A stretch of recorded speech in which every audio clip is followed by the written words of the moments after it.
If you haven't noticed, Mewtwo is back in the raid pool. You can now catch its shiny form, and it can have its special signature charge move, Psystrike.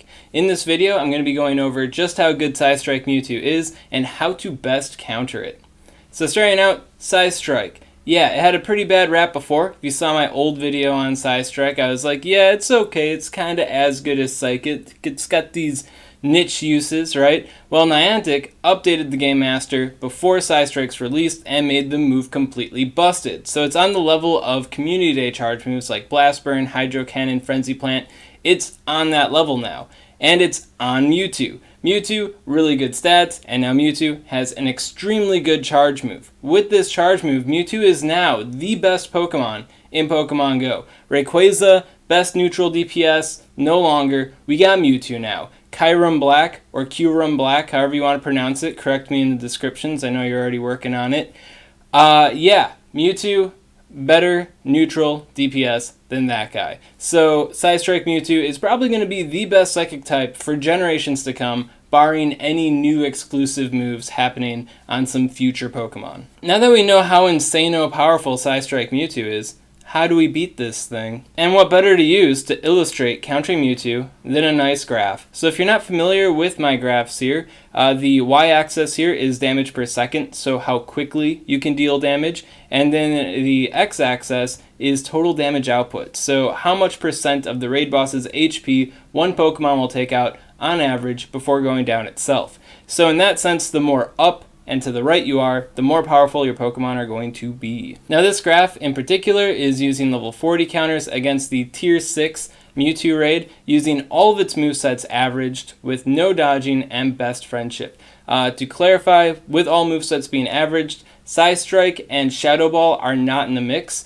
We are not fighting Psystrike Mewtwo. We are fighting Psychic, Thunderbolt, Ice Beam, Flamethrower, and Focus Blast Mewtwo. And Shadow Ball and Hyper Beam, of course, have long since been removed from its move pool. So, yeah, just to clarify here. And of course, with this being an average of all the different movesets, Pokemon that resist particular charge moves of Mewtwo will perform much better in those particular matchups, and I'll go over them as I go over the counters. So overall, the best counter to Mewtwo is Giratina Origin Form. I told you about this a million years ago. This guy is insane. So Gengar has always been the best ghost type, but it's always been really fragile. Well, Giratina is absolutely not fragile. So with the ghost and dragon type resistances, Focus Blast, not a concern. Thunderbolt and Flamethrower, kind of laughable. The one thing it has to fear is Ice Beam, and it's not even that bad against Ice Beam. So Giratina Origin Form, if you haven't powered up one already, do it. It's a really good Pokemon. It's going to have relevant matchups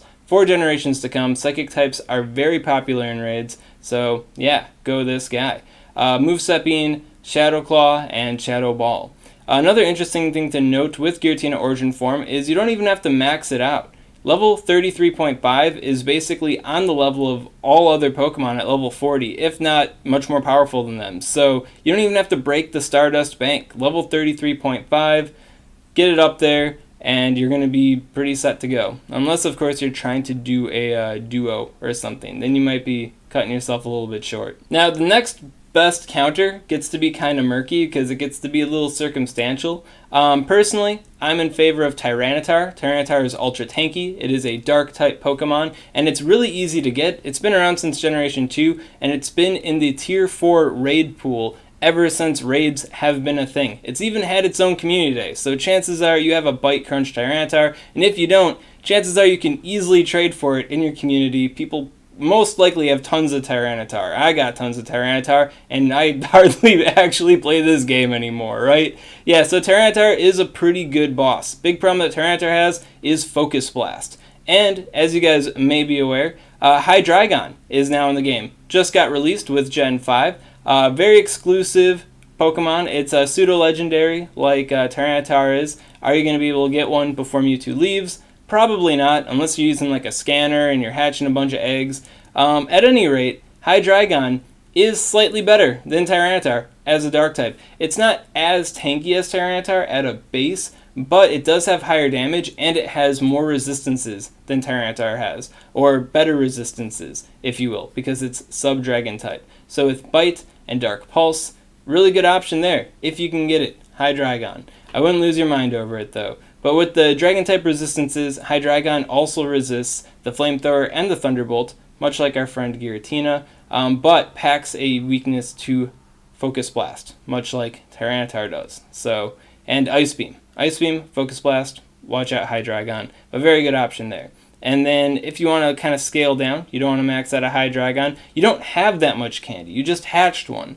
Well, level 29.5, that's fine too. As good, if not better, than most other counters, but definitely not on the level of our boy Giratina here. Then moving on over, we got Shadow Ball Mewtwo, the OG. If you don't have a Shadow Ball Mewtwo already, you can't TM Shadow Ball onto Mewtwo, so kind of out of luck there. It's a legacy move. But for those of you that do have Shadow Ball Mewtwo, yeah, Shadow Ball Mewtwo is a really good self-counter to Mewtwo. Unlike these other three best options I just went over, this guy isn't weak to anything that Mewtwo is throwing at it, and it packs resistances to 2 of its charge moves. So in general, if you don't want to worry about weaknesses and you're worried about running into a weakness, just go with Shadow Ball Mewtwo and you don't have any weaknesses to worry about. Then all the way up here, kind of dead center of this graph, we have another Gen 5 Pokemon, Chandelure. So Chandelure is a Ghost Fire-type Pokemon, which is kind of unique. And it's not exactly a bulky Ghost-type Pokemon like Giratina is,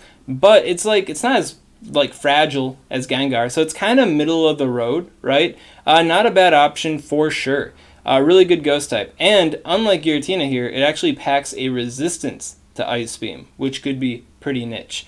I wouldn't go out of your way trying to get a Chandelure specifically for this fight if you don't have one already. I mean, it just came out, so much like Hydreigon, it's unlikely that you're going to be able to get one before the 23rd anyways. But if you do have one, you want to show it off, this is definitely the fight to do it. Now, this guy, level 29.5, is still a cut above everybody else, but now you're kind of entering, Gengar territories in terms of your bulk. But to offset that, at level 37, you're basically on your max performance there, so you could probably cut off around there and not feel too bad if you're trying to save on candy or Stardust. Now, big thing to emphasize with these 5 Pokemon I just went over is we do have the weather boosted bug types. Rainy weather, bug type guys. Guess what? Not as good as these guys, right? Yeah, so if you do have maxed out bug type Pokemon like Pinsir, Caesar, Yanmega, and you want to use them and it's raining, and you don't have maxed out versions of these aforementioned Pokemon, well then that could be a good idea then. But outside of that, yeah, the bug types are looking a little lackluster compared to the Ghost, Psychic, and Dark types that can take on the Mewtwo raid. Now, the time has come. We must discuss Gengar and Deoxys attack form. So, you will notice over here, I got Lick and Shadow Claw Gengar, General. And then I got Deoxys attack form with no texture. But if you look up here, lead only. Lick, lead only. What's going on? Well, Lick Gengar and Deoxys attack form, specifically with Poison Jab and Dark Pulse, have this phenomenon going on, where at any other point in most of these fights, they're going to do extremely poorly, on average.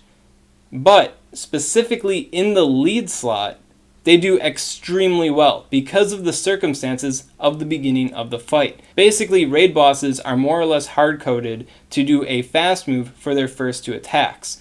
And because the raid boss has low energy, the chances of him using a charge move right away is also extremely low. Because of these circumstances, on average, Lick Gengar and Deoxys attack form here are able to get off their charge moves before fainting to Mewtwo extremely consistently. So much so that over thousands of simulations, they're doing this much better than everything else, specifically in the lead slot. Now, at any other point in the fight, if you're using like 12 Lick Gengars, well, the other 11 might not do so well. But in the lead slot, they are premium. Another thing I want to highlight with Gengar is that if you are up against a Focus Blast Mewtwo, specifically, Gengar is really insanely good. And if you're up against Psycho Cut Mewtwo's, Gengar is even better because it's not going down so quickly. So don't be trapped into thinking that Gengar can only be used once in the lead slot. If you are up against the right moveset of Mewtwo, Gengar can be quite exceptional, packing in extreme resistances.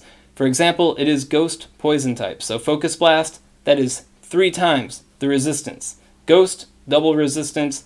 Poison, single resistance. It all stacks. So Very tanky boy against Focus Blast. Premium counters aside, you can use just about any dark or ghost or bug type Pokemon and beat down Mewtwo pretty well, as long as you got enough people with you. I would say try to emphasize the more premium options for this fight so you can help out and actually get the win in. Nobody wants to fail a raid with 7 people, and it still happens to this day. Blaming Aggron mostly for this. You know who you are. Using Aggron all the time. Why are you even watching this video if you're not even going to take my advice? If you're just going to, oh, Aggron, I love Aggron. What are you doing here? Why do you haunt me? Yeah, if you don't got these better options, using any dark, ghost, bug Pokemon, you'll be fine. You'll probably get the win in. But if you can, try to emphasize these more premium options. And if you don't have a bunch of Tyranitars, ask around. People probably have some like level 20 ones that they got from a raid to trade to you, no problem. And you just have to power it up to like level 23.5, and then you're basically not bad anymore. And that's good. And that about wraps it up. How to beat down on the Mewtwo, now you know. And how good Psystrike is, well, now you basically know. If you enjoyed this content, you want to see more like it, make sure to subscribe to SwagTips. And you got any questions on this content that you want answered, comment below, let me know what's up, and I'll be happy to help you out. Swag.